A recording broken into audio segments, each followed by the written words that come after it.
എല്ലാവർക്കും നമസ്കാരം. ഇന്നത്തെ വളരെ പ്രധാനപ്പെട്ട ഇൻട്രസ്റ്റിംഗ് ആയിട്ടുള്ള ഒരു ടോപ്പിക്കാണ് മുടി കൊഴിച്ചിൽ. പുരുഷന്മാരിലും സ്ത്രീകളിലും ഒരുപോലെ കഷ്ടപ്പെടുന്ന ഒരു പ്രശ്നമാണ് മുടി കൊഴിച്ചിൽ. ഒത്തിരി പേര് ഇതിൻ്റെ കാരണങ്ങൾ അറിയാതെ പല ഹെയർ ഓയിലും അതുപോലെ തന്നെ ട്രീറ്റ്മെൻറ്റൊക്കെ ചെയ്ത് മുടി കൊഴിച്ചിലിന് വേണ്ടിയിട്ടുള്ള വളരെ എക്സ്പെൻസീവ് ആയിട്ടുള്ള ട്രീറ്റ്മെൻറ്റ് മൊഡാലിറ്റീസൊക്കെ സ്വീകരിച്ചിട്ടും യാതൊരു രീതിയിലുള്ള ഫലം കിട്ടണില്ല എന്നുള്ള നിരാശയോടുകൂടി എന്നെ സമീപിക്കാറുണ്ട്. അപ്പോൾ ഇന്നത്തെ നമ്മളുടെ ടോപ്പിക്ക് എന്തുകൊണ്ടായിരിക്കും എന്നുള്ളതിനെ പറ്റിയും അതിന് പറ്റിയ കുറച്ച് സൊല്യൂഷൻസും ആയിരിക്കും ഞാൻ പറഞ്ഞുതരാം.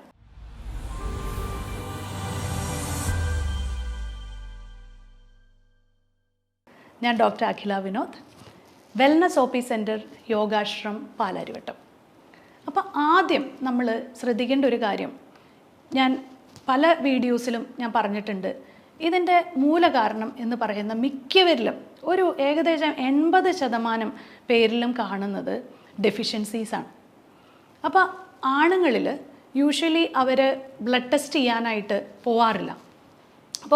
ഉണ്ടെങ്കിൽ തന്നെ അവർ ടെസ്റ്റ് ചെയ്യുന്നത് വൈറ്റമിൻ ഡി മാക്സിമം പോയി കഴിഞ്ഞാൽ അവർ വൈറ്റമിൻ ഡി മാത്രമേ ചെക്ക് ചെയ്യാറുള്ളൂ.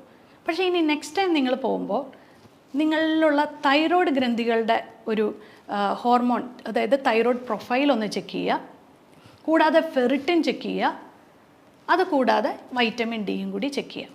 ഇതാണ് ഈ 3 കാരണങ്ങളാണ് പ്രധാനമായിട്ടും ഒരു ആളിൽ, അല്ലെങ്കിൽ ഒരു പുരുഷനിലായിക്കോട്ടെ സ്ത്രീയിലായിക്കോട്ടെ പ്രധാനമായിട്ടും കാണുന്നത് ഇതിൻ്റെ ഒരു ഡെഫിഷ്യൻസി മൂലമാണ്. ചില കേസുകളിൽ പ്രത്യേകിച്ചും ആണുങ്ങളിൽ കാണുന്ന ഒരു മെയിൽ പാറ്റേൺ ഇതെന്ന് പറയുന്നത്, ഇപ്പോൾ കഷണ്ടി വരുന്നതിൽ നമുക്കൊരു പരിധി വരെയാണ് നമുക്കതിനെ ട്രീറ്റ് ചെയ്ത് മെച്ചപ്പെടുത്താൻ പറ്റുള്ളൂ. അങ്ങനെയുള്ളവർക്ക് അതൊരു വേറെ പ്രൊസീജിയേഴ്സിലേക്കൊക്കെ പോയി അവർക്ക് ഒരു കോസ്മെറ്റോളജിസ്റ്റിനെ കണ്ട് അവർക്ക് മുടി വേണം എന്ന് നിർബന്ധമാണെങ്കിൽ അങ്ങനെ ചെയ്യാം. പക്ഷേ ഒരു ഏകദേശം 80 തൊട്ട് 90% പേരിലും ആദ്യം നിങ്ങൾ ബ്ലഡ് ടെസ്റ്റ് ചെയ്ത് നിങ്ങളുടെ ഇതിനകത്ത് എന്തെങ്കിലും ഡെഫിഷ്യൻസീസ് ഉണ്ടോ എന്ന് നോക്കിയതിന് ശേഷം അങ്ങനെ ഒരു തീരുമാനത്തിലേക്ക് പോവുകയായിരിക്കും നല്ലത്. മിക്കവരിലും കാണുന്നത്, ഞാൻ ഏറ്റവും കൂടുതൽ കാണുന്നത് വൈറ്റമിൻ ഡിയുടെ ഒരു ഡെഫിഷ്യൻസി തന്നെയാണ്. വൈറ്റമിൻ ഡി ചെക്ക് ചെയ്ത് കഴിയുമ്പോൾ അവർ യൂഷ്വലി കാണും ഒരു 20 to 30 ഒരു ഇൻസഫിഷ്യൻസി എന്നുള്ളൊരു രീതിയിലേക്ക്. 30 എന്ന് പറയുമ്പോഴത്തേക്കും അത് സഫിഷ്യൻ്റാണ്. പക്ഷേ എന്നിരുന്നാൽ പോലും നിങ്ങൾക്ക് കുറച്ച് സ്ട്രെസ്സും കാര്യങ്ങളൊക്കെ ഉണ്ടെങ്കിൽ നിങ്ങൾക്കൊരു 30-ന് മുകളിൽ, അതായത് 30 to 100 ആണ് സഫിഷ്യൻറ്റ് വൈറ്റമിൻ ഡി ലെവൽസ് എന്ന് പറയുന്നത്. പക്ഷേ ഈ ഒരു 30 എന്നുള്ളത് കൊണ്ട് നിങ്ങൾ തൃപ്തിപ്പെടാതെ നിങ്ങളൊരു 50-ലേക്ക് വൈറ്റമിൻ ഡി ആക്കുകയാണെങ്കിൽ നിങ്ങളുടെ സമ്മർദ്ദത്തിനും കുറവുണ്ടാവും. അതുകൂടാതെ ഈ ഒരു മുടിയുടെ ഒരു കൊഴിച്ചിൽ പെട്ടെന്ന് തന്നെ നിൽക്കുന്നതായിട്ട് നിങ്ങൾക്ക് കാണാൻ സാധിക്കും. വൈറ്റമിൻ ഡി ഞാൻ ഒരു ദിവസം മുഴുവൻ ഞാൻ പുറത്താണ്, അതുകൊണ്ട് എനിക്ക് വൈറ്റമിൻ ഡി ധാരാളം കിട്ടും എന്ന് പറയുന്നവരുണ്ടാവും. പക്ഷേ ആ വൈറ്റമിൻ ഡി പ്രോപ്പറായിട്ട് ആയിരിക്കില്ല നിങ്ങൾക്ക് ലഭിക്കുന്നത്. അതുകൂടാതെ നിങ്ങളുടെ ശരീരം മുഴുവൻ ഒരേപോലെ ആയിരിക്കില്ല ആ വൈറ്റമിൻ ഡി കിട്ടുന്നത്.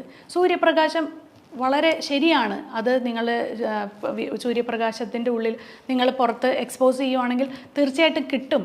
പക്ഷേ എന്നിരുന്നാൽ പോലും പലരിലും അത് പ്രോപ്പർ രീതിയിൽ അബ്സോർബ് ചെയ്യുന്നത് കാണാറില്ല. അതുകൊണ്ട് തന്നെ വൈറ്റമിൻ ഡി സപ്ലിമെൻറ്റ്സ് എടുക്കുന്നതിൽ യാതൊരു രീതിയിലുള്ള സൈഡ് എഫക്ട്സോ പാർശ്വഫലങ്ങളോ ഇല്ല. അത് നിങ്ങൾക്ക് ഡെഫിഷ്യൻ്റ് ആണെങ്കിൽ അത് ആഡ് ചെയ്താൽ മാത്രമേ നിങ്ങളുടെ പല സിംറ്റംസും നിങ്ങൾക്ക് മാറ്റാൻ സാധിക്കുള്ളൂ. വൈറ്റമിൻ ഡിയെ പറ്റി പറഞ്ഞ് നമ്മൾക്ക് ഈ വീഡിയോ നീട്ടിക്കൊണ്ടുപോകേണ്ടതില്ല. അതുകൊണ്ട് നമ്മൾ അടുത്ത ഒരു വൈറ്റമിൻ്റെ ഇത് പറയുവാണെങ്കിൽ നമ്മൾക്ക് ഡെയിലി വൈറ്റമിൻസ്, അതായത് ഒത്തിരി വൈറ്റമിൻസ് നമ്മൾ A, അതുപോലെ തന്നെ B12, ഇങ്ങനെ ഇതൊക്കെ വൈറ്റമിൻ C, D ഇതൊക്കെ നമുക്ക് ആവശ്യമാണ്.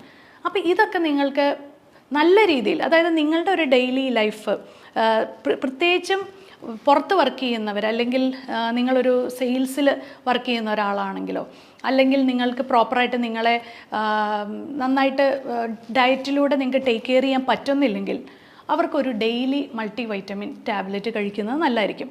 അത് ലേഡീസിലായിക്കോട്ടെ ജെൻസിലായിക്കോട്ടെ, നിങ്ങളൊരു ഡെയിലി വൈറ്റമിൻ ടാബ്ലറ്റ് കഴിയുമ്പോൾ നിങ്ങളുടെ ഒത്തിരി ഡെഫിഷ്യൻസീസ് അതിൽ നിന്ന് റെക്ടിഫൈ ആവും.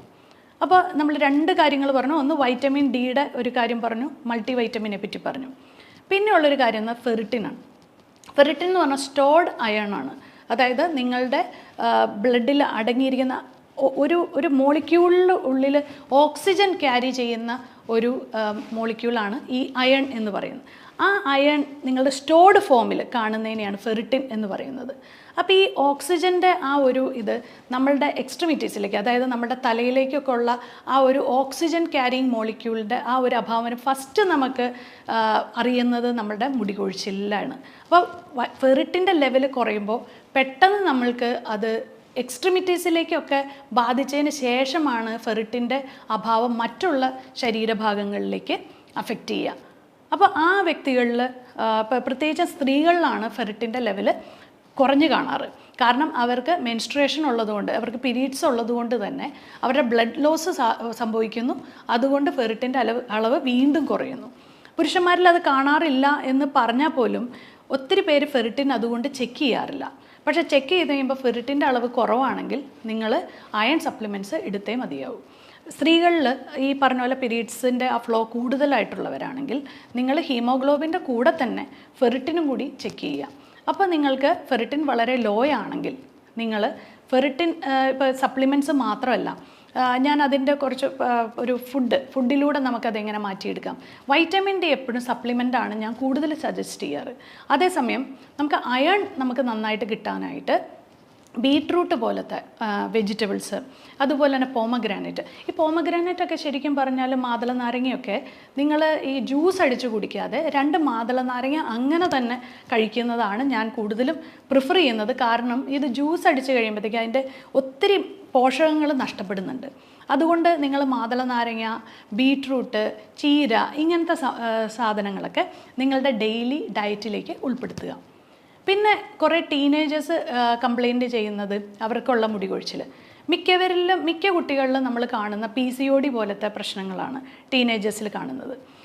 കൂടാതെ തന്നെ ഒരു 20s കഴിഞ്ഞ് ടീനേജ് അത് കഴിഞ്ഞിട്ടുള്ള ഒരു പ്രായത്തിലുള്ള പെൺകുട്ടികൾക്ക് കാണുന്ന തൈറോയിഡിൻ്റെ വ്യതിയാനങ്ങളാണ്. അത് കഴിഞ്ഞിട്ട് ഏകദേശം ഒരു മിഡ് ലൈഫിലും ഞാൻ കൂടുതൽ കാണുന്നത് തൈറോയിഡ്, അതുപോലെ തന്നെ യൂട്രസ് റിലേറ്റഡ് ആയിട്ടുള്ള ഇഷ്യൂസ് വരുമ്പോൾ ഹോർമോണിൻ്റെ വ്യതിയാനങ്ങൾ കൊണ്ട് മുടി കൊഴിച്ചിൽ വരുന്ന സാഹചര്യങ്ങളാണ്. അപ്പോൾ ഈ ഒരു സാഹചര്യങ്ങളിൽ ഒരു ലേഡി ആണെങ്കിൽ നിങ്ങൾക്ക് തൈറോയിഡ് പ്രൊഫൈൽ ചെക്ക് ചെയ്യാം. അതുകൂടാതെ ഹോർമോണൽ എസ്സേ എന്ന് പറഞ്ഞ് നിങ്ങൾക്കൊരു ടെസ്റ്റ് ചെയ്യാം. ആ ടെസ്റ്റിൽ നിങ്ങൾ പ്രൊജസ്ട്രോണും ഈസ്ട്രജനും ഒക്കെ മനസ്സിലാക്കി ഇതിനൊക്കെ ശേഷമാണ് ഇതിനകത്തൊന്നും നിങ്ങൾക്ക് യാതൊരു രീതിയിലുള്ള പ്രശ്നങ്ങളില്ല എന്ന് തന്നെ വയ്ക്കുക. നമ്മളപ്പോൾ വൈറ്റമിൻസ് ചെക്ക് ചെയ്തു, അതുപോലെ തന്നെ വൈറ്റമിൻസും മിനറൽസും ഒക്കെ ചെക്ക് ചെയ്തു, നമ്മൾ നല്ല രീതിയിലുള്ള ആഹാരം കഴിച്ചു, ഹോർമോൺസ് ചെക്ക് ചെയ്തു, എന്നിട്ടും നിങ്ങൾക്ക് യാതൊരു രീതിയിലുള്ള വ്യത്യാസങ്ങളില്ലെങ്കിൽ ഡെഫിനറ്റ്ലി ഏറ്റവും അവസാനം കൺക്ലൂഡ് ചെയ്യേണ്ടത് എന്താണ്? സ്ട്രെസ്, നിങ്ങളുടെ സമ്മർദ്ദമാണ് അതിന് ഏറ്റവും പ്രധാനപ്പെട്ട കാരണം. അപ്പോൾ ഈ സമ്മർദ്ദം എങ്ങനെ കുറയ്ക്കാം? നിങ്ങളൊരു ഫിസിക്കൽ ആക്ടിവിറ്റീസ് എന്തെങ്കിലും ഒരു ജിമ്മിൽ ചേരുകയോ യോഗ ചെയ്യുകയോ അങ്ങനെ എന്തെങ്കിലും ഒരു ആക്ടിവിറ്റി, സ്വിമ്മിങ്, അതുപോലെയുള്ള വാക്കിംഗ്, ജോഗിങ്, ഇങ്ങനെയുള്ള ഏതെങ്കിലും ഒരു ഫിസിക്കൽ ആക്ടിവിറ്റിയിൽ ഏർപ്പെട്ട് നിങ്ങൾ നന്നായിട്ടൊരു വേർത്ത് നിങ്ങളുടെ ശരീരത്തിലുള്ള എല്ലാ ടോക്സിൻസ് എല്ലാം എലിമിനേറ്റ് ചെയ്ത് നിങ്ങളുടെ സമ്മർദ്ദത്തിന്, അതായത് നിങ്ങളുടെ മെൻ്റൽ ടെൻഷൻസും ഇപ്പം ഞാൻ പറഞ്ഞ ഫിസിക്കൽ ആക്ടിവിറ്റീസാണ്. അപ്പോൾ ഇത് തമ്മിൽ എന്താണ് ബന്ധം? എന്താണ് ഡോക്ടർ അതുകൊണ്ട് ഉദ്ദേശിക്കുന്നതെന്ന് വെച്ചാൽ, ശരിക്കും നമുക്ക് എന്ത് മൈൻഡ് ടെൻഷൻസ് വരുന്നത് മിക്കപ്പോഴും ആൾക്കാരിൽ കാണുന്നത് വർക്ക് റിലേറ്റഡ് ആയിട്ടുള്ള ടെൻഷൻസാണ്. ആ വർക്ക് റിലേറ്റഡ് ആയിട്ടുള്ള ടെൻഷൻസ് നിങ്ങൾ വൈകുന്നേരം പലരും പറയുന്ന കേൾക്കാറുണ്ട്, ഞാനൊരു ബാഡ്മിൻ്റൺ ഒക്കെ കളിച്ച് തിരിച്ച് ഫുട്ബോളൊക്കെ കളിച്ച് വീട്ടിലേക്ക് വരുമ്പോഴത്തേക്ക് പിന്നെ ഞാൻ ഓക്കെയാണ് എന്ന് പറയും, അല്ലേ? അതുപോലെ തന്നെ ഞാനൊന്ന് ഓടിക്കഴിഞ്ഞ് തിരിച്ചു വരുമ്പോഴത്തേക്ക് എനിക്ക് ഓക്കെയാണ്. അതുപോലെ തന്നെ ലേഡീസ് പറയും, ഞാനൊരു സുംബ ക്ലാസ്സിലും അതുപോലെ തന്നെ ജിമ്മിലൊക്കെ പോയി വൈകുന്നേരം വർക്കൗട്ട് കഴിഞ്ഞ് വീട്ടിലെത്തി കഴിയുമ്പോൾ പിന്നെ ഞാൻ ഫ്രീ ആണ്, പിന്നെ എൻ്റെ മനസ്സിൽ ഒരു ടെൻഷൻസും ഇല്ല എന്ന് പറയും. അപ്പോൾ നിങ്ങൾക്ക് അതുപോലത്തെ ഒരു IT ഫീൽഡിലോ അല്ലെങ്കിൽ ഒരു ബാങ്ക് എംപ്ലോയി ആണ് നിങ്ങളെങ്കിൽ നിങ്ങളുടെ മാനസികമായിട്ടുള്ള ആ സമ്മർദ്ദങ്ങളെ മാറ്റി രാത്രി കിടന്നുറങ്ങുക എന്നുള്ളത് ഒരു പ്രധാനപ്പെട്ട ഒരു ടാസ്ക് തന്നെയാണ്. അപ്പോൾ നിങ്ങൾ അതിന് വേണ്ടിയിട്ട് നാളെ ആവാമെന്ന് വിചാരിച്ച് കാത്തിരിക്കാതെ എത്രയും പെട്ടെന്ന് ഒരു ഫിസിക്കൽ ആക്ടിവിറ്റിയിൽ ഏർപ്പെടുക. യോഗ എന്തുകൊണ്ടാണ് ഏറ്റവും ഫലപ്രദം സ്ട്രെസ്സ് കുറയ്ക്കാൻ എന്ന് വെച്ചാൽ അതിൻ്റെ ബ്രീതിങ് എക്സസൈസാണ്. അപ്പോൾ എപ്പോഴും സ്ട്രെസ്സുള്ളൊരു വ്യക്തിയിൽ അവർ ഭയങ്കര എപ്പോഴും ഒരു ആക്റ്റീവായിരിക്കും. ഇൻ ദ സെൻസ് അവരെന്തുകൊണ്ടാണ് ആക്റ്റീവ് എന്ന് പറഞ്ഞാൽ മെൻ്റലി ആക്റ്റീവായിരിക്കും. തോട്ട്സ് ഇങ്ങനെ വന്നുകൊണ്ടിരിക്കും. അവർക്ക് കൺട്രോൾ ചെയ്യാൻ പറ്റാത്ത തോട്ട്സ് ആയിരിക്കും അവർക്ക് വരിക. അപ്പോൾ നമ്മൾ പ്രാണായാമ ബ്രീതിങ് എക്സസൈസ് ചെയ്യുമ്പോഴത്തേക്കും നമ്മുടെ ബ്രെയിൻ സെൽസ് കാമാവുകയും അവരുടെ തോട്ട്സിൻ്റെ നമ്പർ കുറയുകയും ചെയ്യും. പിന്നെ റിലാക്സേഷൻ ടെക്നിക്ക് അങ്ങനെയുള്ള കുറേ കാര്യങ്ങളുണ്ട് യോഗയിൽ. അല്ലാതെ നമ്മൾ യോഗ ആസനാസ് എന്നുള്ളത് സ്ട്രെച്ചസ് മാത്രമല്ല. ബ്രീതിങ് എക്സസൈസിന് ഒത്തിരി വണ്ടേഴ്സ് നമ്മളുടെ ലൈഫിൽ ചെയ്യാൻ പറ്റും. ഈ യോഗ ഒരു നേരം യോഗ ചെയ്യുക, ഒരു നേരം നിങ്ങൾ ഏതെങ്കിലും വാക്കിംഗ് അങ്ങനെയുള്ളത് രാവിലെ എണീറ്റ വഴി ഒന്ന് നടക്കാൻ പോവുകയോ ഓടാൻ പോവുകയോ ചെയ്യുക, അല്ലെങ്കിൽ യോഗ ചെയ്യുക. ഒരു സമയത്ത് ബ്രീതിങ് എക്സസൈസും നിങ്ങളുടേതായിട്ടുള്ള ഒരു മൈൻഡ്ഫുള്ളായിട്ട് നിങ്ങൾ ഉറങ്ങുന്നതിന് മുമ്പായിട്ടാണെങ്കിലും കുറച്ച് നേരം ഒന്ന് മെഡിറ്റേഷൻ ചെയ്യുക. ഇത്രയൊക്കെ ചെയ്തിട്ട് നിങ്ങൾ എന്ത് സംഭവങ്ങളാണെങ്കിലും, എന്ത് എക്സ്റ്റേണൽ ട്രീറ്റ്മെൻറ്റ്, അത് ഓയിലായിക്കോട്ടെ വേറെ ഏതെങ്കിലും ട്രീറ്റ്മെൻറ്റ് ആയിക്കോട്ടെ, എന്ത് ചെയ്താലും നിങ്ങൾക്ക് 100% ബെനിഫിഷ്യൽ ആയിരിക്കും. അപ്പം ഞാൻ ഈ പറഞ്ഞ ടിപ്സ് എല്ലാവരും ഓർക്കുമെന്ന് വിചാരിക്കുന്നു. ഇത് ഓൾറെഡി അറിയാവുന്നവർക്ക് വേണ്ടിയിട്ടല്ല, ഇതിനെപ്പറ്റി അവയർനെസ് ഇല്ലാത്തവർ ഇന്ന് തന്നെ പോയിട്ട് നിങ്ങളുടെ ബ്ലഡ് ടെസ്റ്റ് എല്ലാം ഒന്ന് ചെക്ക് ചെയ്ത് നോക്കൂ. ഞാൻ പറയുന്നത് ശരിയാണോ തെറ്റാണോ എന്ന് നിങ്ങൾക്ക് തന്നെ ചൂസ് ചെയ്ത് നോക്കാവുന്നതാണ്. അപ്പം ഞാൻ പറഞ്ഞ ടെസ്റ്റുകൾ ഏതൊക്കെയാണ്?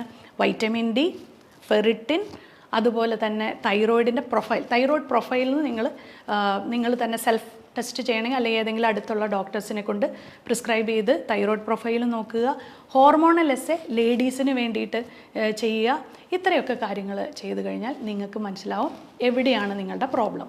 അപ്പം ഞാൻ മൂലകാരണവും അതിനുള്ള കുറച്ച് സൊല്യൂഷൻസും പറഞ്ഞു തന്നു എന്ന് വിശ്വസിക്കുന്നു. അപ്പോൾ വീണ്ടും ഇൻട്രസ്റ്റിങ്ങുമായിട്ടുള്ളൊരു ടോപ്പിക്കായി ഇനിയും കാണാം.